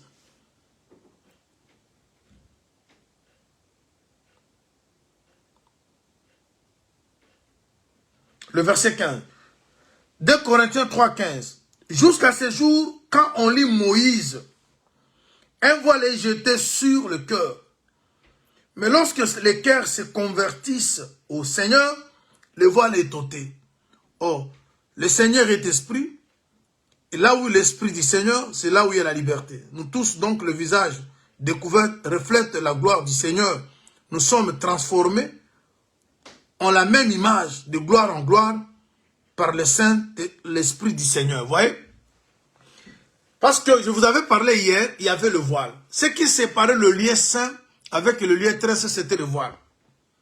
Mais pour que ce voile soit ôté, il faut qu'on se convertisse au Seigneur. pas à Élie. Élie là, c'est l'image de Moïse. Les sacrificateurs, c'est l'image de Moïse. Maintenant, on doit passer du sacrificateur au prophète, parce qu'Élie lui-même était sacrificateur, ses enfants étaient sacrificateurs, mais Samuel devient prophète. Or, si vous regardez Moïse et Aaron, Moïse, c'était lui le porteur du message. Moïse, c'était le cœur. Aaron était la bouche. C'est de l'abondance du cœur que la bouche parle. Aaron ne pouvait pas parler sans le cœur qui est Moïse. Oh, Dieu doit habiter le cœur. Alors maintenant, on fait de Samuel prophète. Être prophète, c'est être au-dessus du sacrificateur. Parce que c'est Moïse qui a établi Aaron. Tout ce que Aaron a fait, Moïse, c'est Moïse qui lui a montré ce qu'il devait faire. Alors, et c'est ce que Dieu attend de nous. Mais pour que le voile se déchire, il faut se convertir en Christ. Il ne faut plus rentrer en arrière. Alors, Élie, c'est l'image de la chair, c'est aussi l'image du sacerdoce lévitique. Lui et ses deux enfants qui donnent le chiffre 3, la loi sommes les prophètes. Ça devait tomber pour qu'on entre maintenant dans une autre dispensation. Et c'est la dispensation de la grâce. Voilà pourquoi on voit maintenant Samuel être appelé 3 fois. Il a confondu, il a pensé que c'est Élie qui l'appelait. Mais la 4e fois, il n'était pas allé voir Élie. Il s'est échangé avec Dieu. Et le matin, c'est lui maintenant qui devait ouvrir toutes les portes de la maison de Dieu. Alors c'est pour dire que, bien aimé, les clés qu'on a promis à Pierre, ces clés sont aussi promis à toi. Mais en une seule condition, que tu comprennes que tu dois aller de l'autre côté. Il faut traverser le voile. Regarde, bien aimé, pour terminer, parce qu'il faut qu'on touche les choses qui sont de l'autre côté. Regarde, Matthieu nous dit ceci. Lorsque vous lisez Matthieu, le chapitre 7, à partir du verset 21, la parole de Dieu nous dit ceci. Je vais faire un petit mariage. La parole nous dit ceci. Ceux qui me disent Seigneur, Seigneur n'entreront pas tous dans le royaume des cieux. Mais seulement c'est lui qui fait la volonté de mon Père qui est dans les cieux. La volonté est dans le cieux. Pour entrer dans le royaume des cieux, il faut faire la volonté qui est dans les cieux. On a 3 cieux. Cette volonté est dans le cieux, c'est-à-dire à partir du parvis, du lieu saint et du lieu très saint. Ça, c'est la première chose qu'on doit retenir. Alors, je prends encore une autre écriture. Matthieu toujours, chapitre 6, le verset 9. Le Seigneur dit ceci. Voici donc comment vous devez prier. Notre Père qui est aux cieux, que ton nom soit sanctifié. Que ton règne vienne, que ta volonté soit faite sur la terre comme au ciel. Mais là, ici, la volonté n'est pas aux cieux, mais la volonté est au ciel. C'est-à-dire, on a la volonté qu'on trouve dans le lieu appelé parvis. Il y a une volonté qu'on trouve dans le lieu appelé lieu saint. Mais la dernière volonté, c'est celle qu'on trouve dans le lieu appelé 3e ciel. C'est là où je vous dis que le 3e ciel, c'est la perfection. Les 2 autres cieux, même les gens qui iront en enfer peuvent y arriver. Pourquoi? Parce que Satan lui-même arrive jusqu'au 3e, au 2e ciel. là où il y a les chandeliers, parce qu'il se déguise aussi en ange des lumières. Le diable prend aussi une forme lumineuse. Le diable devient aussi prédicateur. À côté du chandelier, il y a la table. Bien aimé, même ceux qui prêchent, il y a aussi des démons parmi les prédicateurs. Apôtre Judas, il était un apôtre démon. Il partait, il chassait les démons aussi. Il avait la caisse. Il était considéré. Si on veut acheter le pain, on savait que l'argent, c'est entre les mains de Judas. Oui, mais il lui restait le ciel. Vous allez remarquer que même dans la chambre haute, Judas était là. Il était jusque dans le lieu saint. Parce que lorsqu'on mangeait le pain, pour qu'on donne à Judas le pain et le vin, c'était sur la table. Et la table, c'est le lieu saint. Le pied de Judas était lavé. C'était le parvis. Mais le lieu très saint, Judas n'est pas entré. Quand le Saint-Esprit est descendu, Judas s'était déjà retiré. Mais il a franchi le parvis ainsi que le lieu saint. On peut avoir des gens qui nous prêchent la parole. Mais à la fin, ils n'ont pas de place. Parce que le Saint-Esprit est reconnu par le fruit. On connaît l'arbre par le fruit. Vous pouvez beau prêcher. Prêcher comme je prêche là, c'est bien. Mais à pratiquer ce que je prêche, c'est ce qui est important. On reconnaît l'enfant de Dieu dans la pratique de la parole. Parce que prêcher, on peut reproduire ce que l'autre a prêché. On reproduit. Si on a l'intelligence qu'on a reçue à l'université, on peut aussi faire un enseignement. Mais cet enseignement ne va pas dégager la puissance de Dieu. Parce que quand on sert Dieu avec l'onction, ce n'est pas simplement les discours, mais c'est la puissance qui accompagne les discours pour changer le cœur de l'homme. Parce que ce que nous vous enseignons, si ce n'est que l'intelligence, ça entre par les oreilles. Mais s'il y a la puissance de Dieu, ça va jusqu'au cœur. C'est la puissance de Dieu qui est dans la prédication, qui va détacher, qui va enlever le mal dans l'homme. Mais si on prêche par l'expérience, on prêche par l'intelligence, on peut dire de belles choses. Mais ces choses-là n'auront pas la puissance d'aller délivrer, racheter, libérer l'homme de la captivité. Voilà pourquoi un homme de Dieu doit avoir l'onction. Voilà pourquoi le Seigneur avait dit aux apôtres de ne pas sortir de Jérusalem, mais ils devaient attendre jusqu'à ce qu'ils vont recevoir la puissance d'en haut, afin d'être des témoins. Alors, vous avez vu avec Matthieu 7, Matthieu 9, on parle de la volonté de Dieu qui est dans le cieux. C'est-à-dire, on commence à accomplir la volonté de Dieu à partir du parvis. N'échappons pas la vie du parvis. C'est une des volontés de Dieu. Que vous soyez une offrande. Lorsque vous arrivez au lieu saint, c'est aussi la volonté de Dieu. Parce que tout ça, c'est le cieux. Il faut que vous deveniez lumière. Parce qu'on n'allume jamais une lampe pour le mettre sous la table. On va la suspendre toujours. Voilà pourquoi les luminaires étaient suspendus au ciel. Mais lorsqu'on est maintenant dans le lieu saint, on doit maintenant aller, il y a une autre volonté qui est de l'autre côté. Mais pour arriver à ça, il faut qu'on se convertisse en Christ.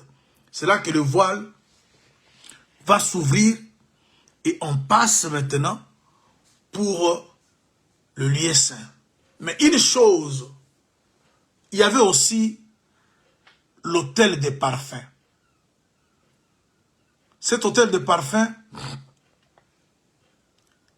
s'est placé, d'après Paul Hébreu, on le voit dans le lieu très saint. Mais lorsque vous lisez Moïse, il parle des fois, l'autel de parfum, c'est entre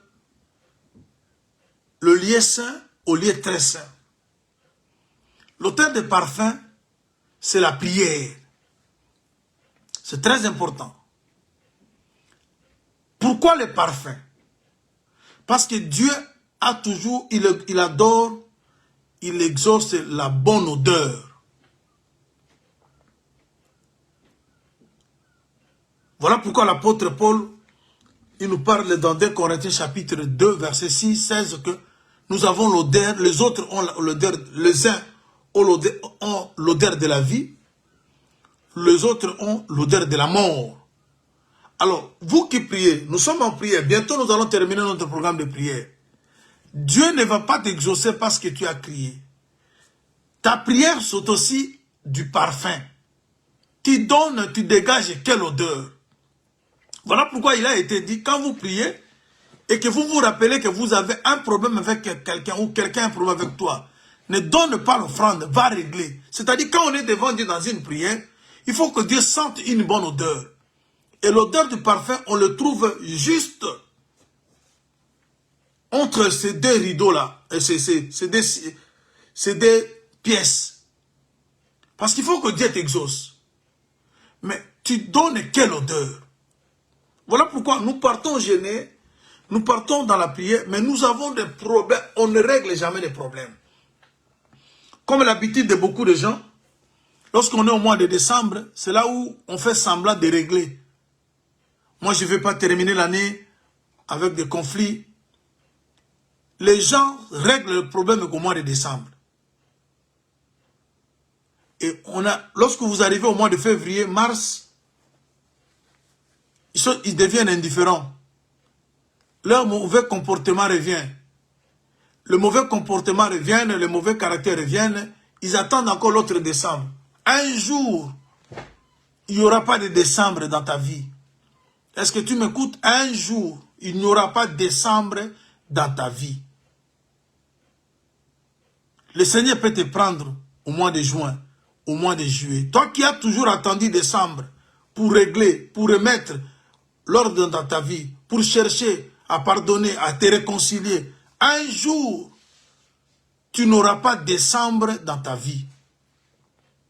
Ce qui veut dire qu'un enfant de Dieu doit être prêt. Si tu te vois avec une chose qui est contraire à la parole de Dieu, ne dors même pas. Cherche à réparer cette histoire parce que tu ne sais pas. Nous attendons l'enlèvement, la mort peut venir comme l'enlèvement peut venir. Vous qui attendez le mois de décembre pour régler vos affaires, pour vous réconcilier avec vos frères, vos familles, vous appelez pas, vous attendez décembre pour appeler. Bien-aimé, un jour arrivera, le décembre, tu n'auras pas de décembre dans ta vie. Alors je ne sais pas comment tu feras. Alors, chers bien-aimés, je veux maintenant citer, lorsqu'on traverse maintenant ce voile,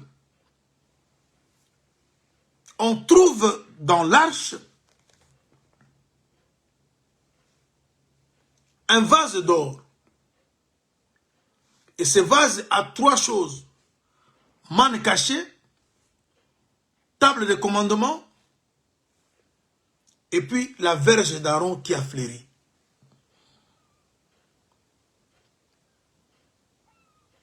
On ne trouve pas autre chose. Manne cachée. Évangéliquement parlant, tout ce que vous cherchez auprès de Dieu, c'est derrière le voile. Parce que Dieu ne vous a pas destiné à la colère, mais à l'acquisition du salut. Tout problème que vous avez, le Seigneur a sa solution. Mais c'est de l'autre côté. Il faut que tu puisses devenir comme le souverain sacrificateur. Alors, le souverain sacrificateur, il passe et c'est lui maintenant qui a le droit de vivre tout ce qui est de l'autre côté. Alors, à travers Jésus-Christ, nous qui donnons nos vies à lui, et surtout l'amour, bien-aimé, je vais vous dire une chose. La volonté qui est au ciel Au ciel, qu'est-ce que nous avons? Là maintenant, je suis dans Matthieu 6, 9, 10. Que ton règne vienne, que ta volonté soit faite sur la terre comme au ciel. Là maintenant, on ne parle pas de cieux. Dans Matthieu 7, on a parlé de cieux. Mais dans Matthieu 6, on parle du ciel. C'est-à-dire quoi? Le ciel, c'est le trône. D'après Acte 7, 49. La terre, c'est la personne qu'on a délivrée des eaux obscures. Dieu te délivre des eaux pour la gloire. Voilà pourquoi le règne doit venir sur toi. Quand Dieu règne dans ta vie, tu règnes avec lui. Dans tes activités, tu dois voir le règne de Dieu. Mais tu es la terre qui était engloutie dans l'eau, couverte de ténèbres. Et Dieu nous délivre pour la gloire. Parce qu'il prend l'indigent du fumier. Il prend quelqu'un de la poussière pour le placer sur le trône avec les grands. Et les grands, c'est d'abord le Père, le Fils et l'Esprit qui sont un. Ce sont eux qui sont les grands. Les grands, c'est Abraham, Isaac et Jacob. Nous entrons dans la promesse d'Abraham, Isaac et Jacob. C'est ça, être avec les grands. On dit maintenant que ta volonté soit faite sur la terre comme au ciel. Bien aimé, dans ta vie, si tu es la terre qui est sortie des eaux, la volonté des hommes ne s'accomplira pas dans ta vie. Tu peux naître dans une famille où il y a des sorciers, mais comme tu es la terre libérée, la terre délivrée, tu vivras la volonté du ciel dans ta vie. Parce que tu peux vivre que ce que le Seigneur a arrêté dans ta vie. Mais il faut que tu sois la terre qui sort des eaux. Une terre qui accepte de se convertir en Christ pour que le voile lui soit ôté. Le ciel, la volonté qui est dans le ciel, parce que c'est au ciel que Dieu t'a donné tout. C'est au ciel que Dieu a destiné, il t'a destiné au salut, à l'acquisition de paix, à l'acquisition du salut, à la possession du salut. C'est au ciel que Dieu a décidé que tu posséderas la porte de tes ennemis. Il dit, donne-nous notre pain quotidien. Le pain qu'on doit donner, ça doit venir du ciel. Voilà pourquoi dans la chambre haute et dans le lieu très saint, on trouve la manne cachée. La manne cachée n'est que le pain. Cette manne est réservée pour toi. Cher bien-aimé, auprès de Dieu, rien ne manque. Il y a des choses que Dieu a réservées pour toi. Quand le monde te maudit, quand les gens te maudissent, mais auprès de Dieu, laisse-moi vous lire une écriture. Parce que le pain quotidien, ça viendra pas de Dieu, ça viendra du ciel. Voilà pourquoi Jésus était le pain qui descend du ciel. Il est écrit, quel est ce papa donnera à ses enfants, à son enfant, s'il lui demande du pain de pierre. C'est-à-dire, la réponse que Dieu nous donne à nos prières, c'est du pain. Mais ce pain plutôt, vient du ciel. C'est ça la volonté du ciel sur la terre. Alors, il faut être la terre délivrée, la terre qui porte le nom dont le mari détermine pour bénéficier de la volonté du ciel. Regardons, bien-aimés. Je suis dans 1 Samuel chapitre 9. Je cite déjà, parce qu'on termine le programme aujourd'hui. 1 Samuel 9. 1 Samuel 9. Écoutons ce que Samuel dit à Saoul.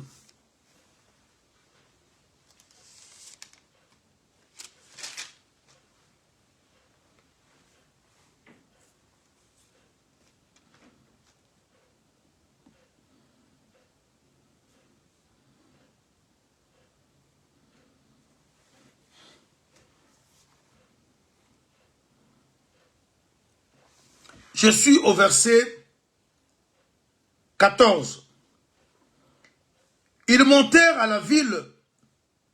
Ils étaient arrivés au milieu de la ville quand ils furent rencontrés par Samuel qui sortait pour monter au haut lieu.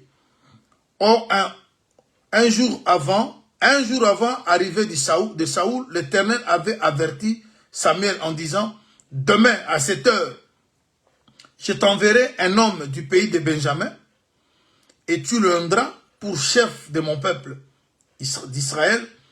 Il sauvera mon peuple de la main des Philistins quand je regardais mon peuple parce que son cri est venu jusqu'à moi. » Lorsque Samuel eut aperçu Saoul, l'Éternel lui dit, « Voici l'homme dont je t'ai parlé, c'est lui qui régnera sur mon peuple. » Saoul s'approcha de Samuel au milieu de la porte et dit, « Indique-moi, je te prie, où est la maison du voyant. » Samuel répondit à Saoul, « C'est moi qui suis le voyant.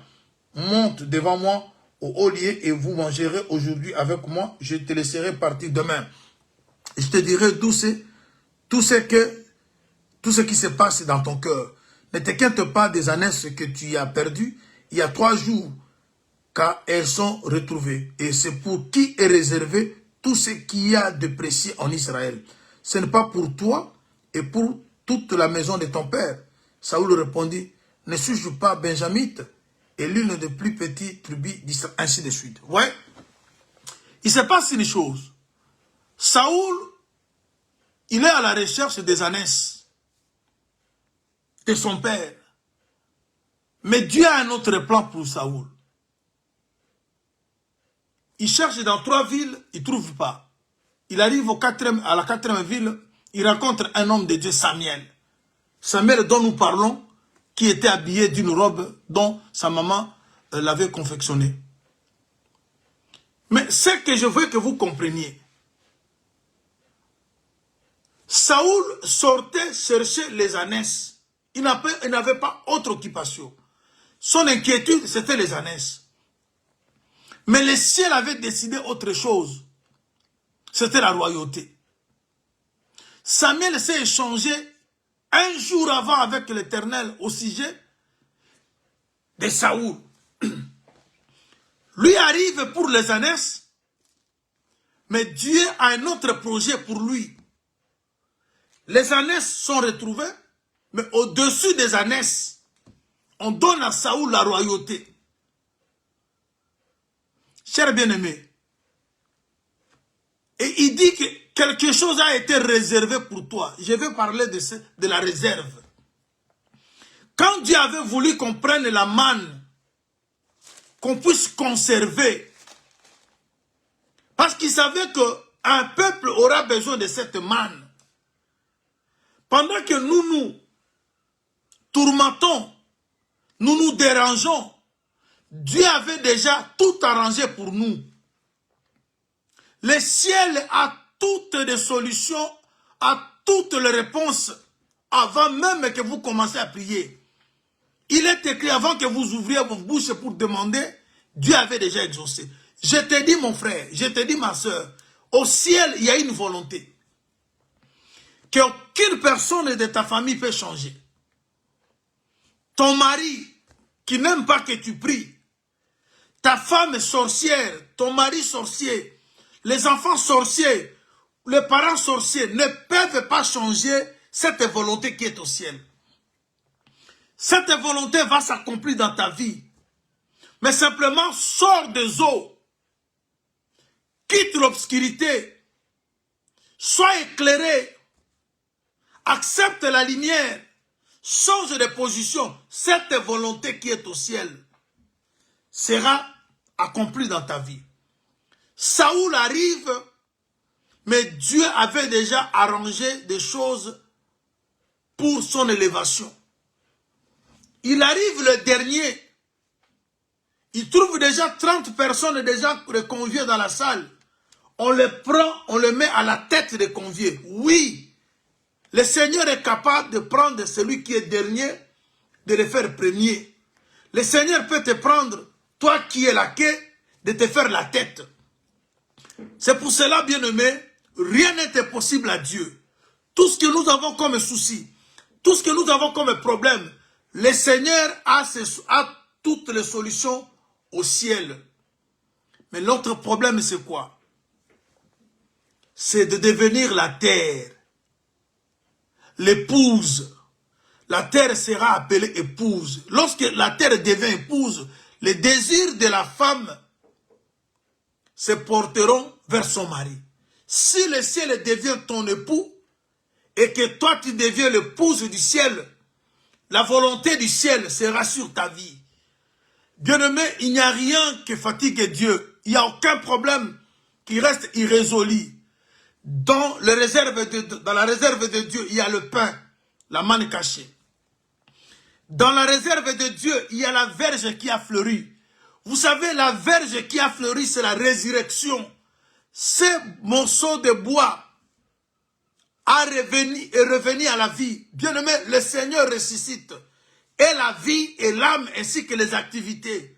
Parce que cette verge d'Aaron qu'on a conservée, elle était un bois sec.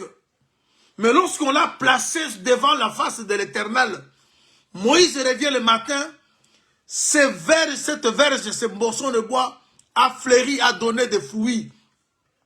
Bien-aimé, chez Dieu, il n'y a rien d'impossible. Dieu a ressuscité Lazare pendant que le sœur de Lazare croyait à la résurrection à venir. Dieu a donné la résurrection présente. Il peut ressusciter tes activités. Il a dit, je remplacerai les années qu'on dévorait la sauterelle. Les années qu'on dévorait la sauterelle, Zélek, Azil, Gazam.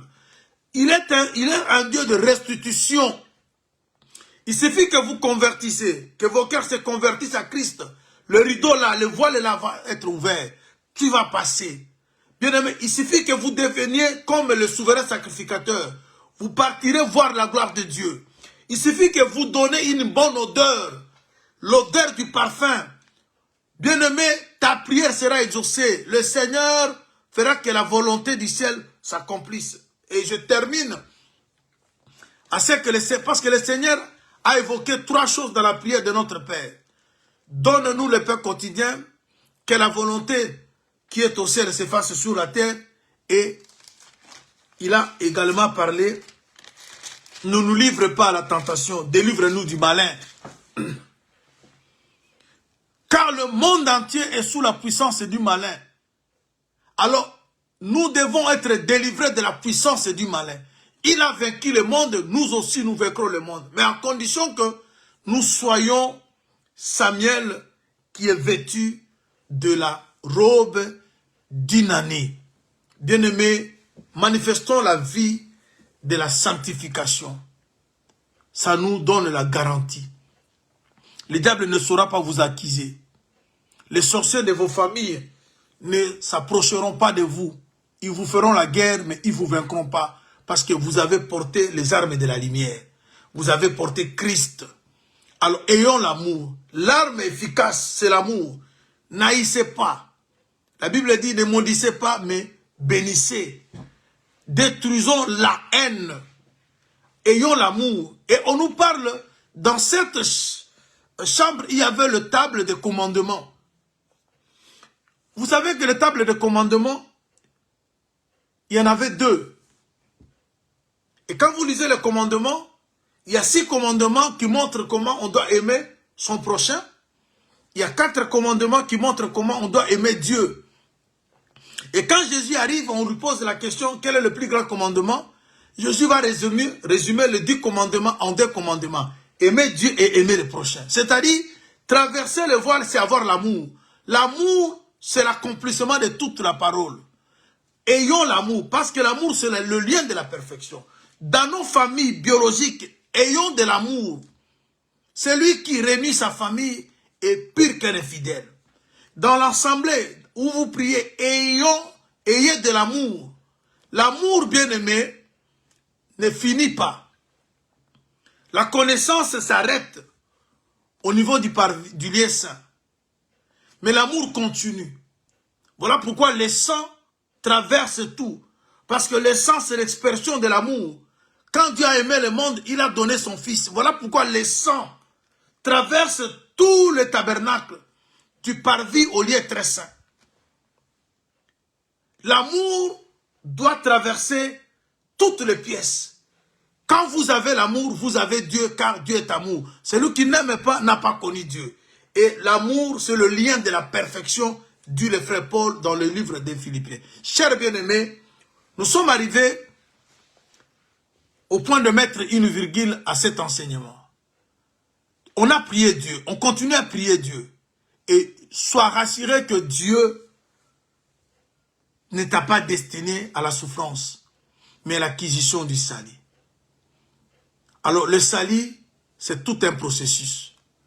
Il faut que tu traverses tous les cieux, le parvis, le lieu saint, ainsi que le lieu très saint. Il faut que l'appel que tu reçois, que tu comprennes que ce n'est pas l'homme qui t'a appelé dans ces choses. Ne faisons pas l'œuvre de Dieu pour plaire aux hommes. L'apôtre Paul a dit, je serai serviteur de Dieu si je plaisais à Dieu, non aux hommes. Voilà pourquoi celui qui vous appelle, ce n'est pas Élie, mais c'est l'Éternel. Parce qu'il veut maintenant que vous allez vers l'autre côté. Soyez bénis. Dieu a connu ton problème avant même que tu puisses te mettre à genoux. Toi, tu cherches les ânesses, mais Dieu ajoute la royauté. Ce que Dieu te donne dans ce programme, c'est plus que ce que tu es venu chercher. Parce qu'il avait un projet avant même que tu sois né. Que Dieu te bénisse, que la grâce du Seigneur soit ton partage. Demeure béni et cette année 2026 s'achève déjà. Demain, on finit avec l'année et l'année prochaine, cet enseignement va continuer avec toi. Que cette parole soit gravée dans ton cœur pour t'amener à réaliser de grandes choses. Que tu traverses l'année avec cet enseignement. Que tu traverses l'année avec tout en étant la tête. Bien-aimé, le Seigneur t'a placé à la tête des conviés. Tu es venu le dernier, mais il t'a placé comme Saoul à la tête. Il t'a donné l'épaule. Oui, on a donné à Saoul l'épaule. C'est pour dire qu'on lui a donné la clé. Parce que la clé, on la place sur l'épaule. Tu es Samuel. Tu as le clé de ouvrir toutes les portes de la maison de Dieu. Il n'y a aucune pièce de la maison de Dieu qui te sera fermée. Oui, là où se cachent tes réponses, tu as la clé avec toi. Et cette clé, c'est la crainte de Dieu, c'est l'amour de Dieu, c'est la sanctification. Avec ça, toutes les portes seront ouvertes devant toi et tu auras du succès dans tout ce que tu feras. Que cette parole t'accompagne dans l'année, avec ta famille, avec tes projets, que tu puisses exceller, que tu ailles de l'avant. Au nom de Jésus-Christ. Alors, chers bien-aimés, on se quitte ici. On se retrouve à 10 h pour la prière. Et il nous reste 2 séances pour terminer ce programme. Nous vous souhaitons une excellente année 2026. Si on se retrouve prochainement pour les enseignements, le Seigneur ne manquera pas de vous parler. Mais retenez que cette année, le Seigneur a voulu que vous terminez tête haute comme des personnes qui sont appelées pour l'excellence. Vous n'êtes pas destinés à la souffrance. Vous souffrez pour peu de temps, mais ce que Dieu compte faire pour vous est tellement énorme. La nuit, la colère dure qu'un instant, mais la grâce est toute la vie. Soyez bénis au nom de Jésus-Christ. Que la grâce, le bonheur, la joie soit votre partage. Courons vers l'avant, ne retournons pas en arrière. Oui, Élie est déjà effacé, ses enfants sont tombés, mais nous courons vers l'Éternel. Que le voile s'ouvre devant toi. Que le voile soit ôté de ton cœur. Ouvre le cœur, avance. La volonté du ciel sera ton partage. La volonté du ciel sera dans ta maison. Oui, bien-aimé, tu es appelé à exceller. Tu verras la main de Dieu. Cette année, le Seigneur accomplira de grandes choses dans ta vie. Tu seras guéri de ta maladie. La verge de l'Aaron, c'est la résurrection. Tes activités seront restaurées. Ton foyage restauré. Ton mariage restauré. Parce qu'il y a la verge qui a fleuri. La résurrection. Le Seigneur restaure. Le Seigneur rénimère. Le Seigneur bénit. Demeurez bénis au nom de Jésus-Christ. Que la paix et la grâce du Seigneur vous comble. Nous vous aimons tant. On se retrouve à la prière. Soyez bénis au nom de Jésus-Christ. Une excellente année 2026. On se retrouve prochainement pour les autres enseignements sous la grâce.